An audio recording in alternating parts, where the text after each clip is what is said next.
Welcome to Sib Spot. Today's episode again is from Malicious Compliance because there's so many stories in this subreddit that are very popular. Story 1 is by Iborator. Force me to do karaoke? Sure, let me choose the song. Hi everybody, this is not the biggest Malicious Compliance, but it always makes me smile. Some years ago, my friends and I started attending another friend's parties. Her parents have a big house with a ballroom. There's a stage and a pretty good stereo with karaoke, and if you had not guessed it, she loves to sing and is a decent singer. She then decided there should be a competition and everyone must join.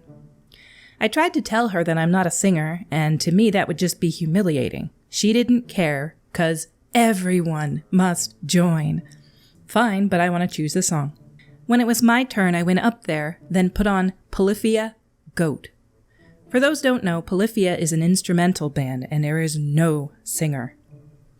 Just as it started, 2 to 3 people recognized the song and cheered. I guess they figured out my plan. So I stood up there acting like I was waiting for the singing part to start, and would a few times take up the microphone to fake a song starting, only to put it back down. When I was done, I casually waved to everybody and walked down. She was angry. How dare I mock her? I just calmly said that I'm not a singer and that's the best I can do. Well, she ended up winning the contest since she was the only one who cared and most people would just vote for her. 2 weeks later, she had another party and I was strictly informed that if I wanted to join, I had to choose a song that had lyrics. Fine, I'll choose a song. Then it was my turn and I put on Tequila. So I stood up there looking awkward as I was able to, and when the time came, I did a power pose, or at least attempted, lol, and shouted, Tequila, da-da-da-da-da-da-da, da-da-da, you know that song. I shouted as hard as I could, so I didn't even use the microphone. Well, once again, she was kind of angry, but told me that if I really didn't want to sing, then I didn't have to. I thanked her and went down to my buddies to celebrate. So I want to share some of the comments down below, but I have to mention I've never heard of this band, and I don't know if it's Polyphia or Polyphia, but I listened to this Goat song, and it's actually really quite good. There's lots of guitar and bass in it, and the band is very skilled. Plus, I watched one of their videos with them actually performing it, and people love the drummer because he gets so into it. And I couldn't help but notice that he kind of looks like David Harbour from Stranger Things. He looks so much like that guy, but with longer hair and a little younger.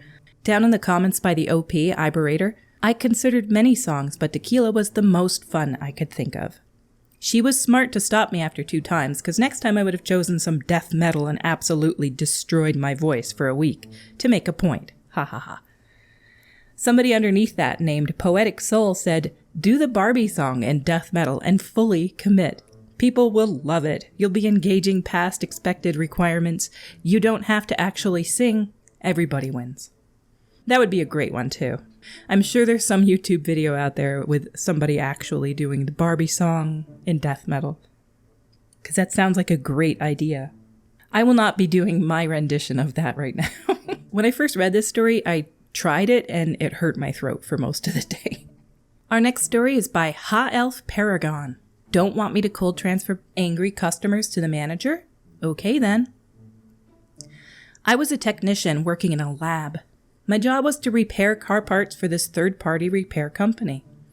The company made such monumentally stupid decisions in a very short span that over 50% of the call center all quit within 3 days of each other. So the company started dragging employees from other departments, kicking and screaming, to the call center. Every day I'd walk in and ask the building manager, what's up today? Am I doing my job or am I answering phones? And he'd sigh and say, answering phones. Well, I quickly learned what made a lot of the call center quit. You see, at this company we had a really good warranty policy. Lifetime warranty on the part regardless of who owns it at any given time. If it has our sticker on it and the sticker hasn't been defaced, we will service it for free. If you aren't happy with the quality, you can ask for a refund even if you weren't the original person who sent it in for work in the first place. Well, It turned out we were losing money because when stuff would come in for a warranty repair, some of the salespeople would grab it, rip our sticker off, throw it in the junk pile, and call the customer saying we couldn't fix it. But we had a perfectly good one here that they could sell at a discount. They did this so much that customers just started asking for refunds instead. We got so many refund requests that the building manager told the call center that we would not be honoring the warranty anymore, but not to tell the customers that. Lead them on. When they ask for a refund, tell them it's being processed and will take up to 6 weeks. 6 weeks from now, when they call asking where their refund was, tell them it was in the wrong stack of paperwork or there was an error at the bank. Whatever excuse you can think of, and tell them it will be another 6 weeks. Keep doing this until they stop calling. Well, the call center revolted. More than half quit. When I found out this is what happened, I told them they don't want me on the phones because I will not lie to customers. Building managers said, tough crap, till they can hire more people for the phones, I'm stuck there. So, when someone called, angry that they hadn't received their refund, I profusely apologized, let them know I'm sure there's a good explanation, let me get you a manager, and cold transferred them to the building manager. He'd come back to his desk, find like 30 people on hold in his queue. He got angry, told me to stop cold transferring people. So I stopped cold transferring people. Every 3 or 4 minutes, I'd let a new customer know I can get them to the manager. I'd transfer them, get up, walk over to the manager's office and tell the manager, "Hey, so-and-so from X company is on your line, angry that you were refusing to give them a refund. Have fun." Eventually, I got pulled into a meeting with him and the CFO, and I was told in no uncertain terms that if I continued to do so, I would be fired. I reminded them that the only reason this is happening in the first place is because A, they came up with this crappy plan in the first place, B, they're making me answer phones instead of doing my job, and C, they can't keep anyone because whenever they hired someone new, the rest of us would fill them in on what's happening and they would subsequently quit after their first day. In the end, I found a better job and quit that heck hole, and on my last day filed a complaint with OSHA, filling them in on all the illegal/dangerous crap they made us do in the lab. How does a place like this even stay in business when they just lie to customers and lie to customers and lie to customers?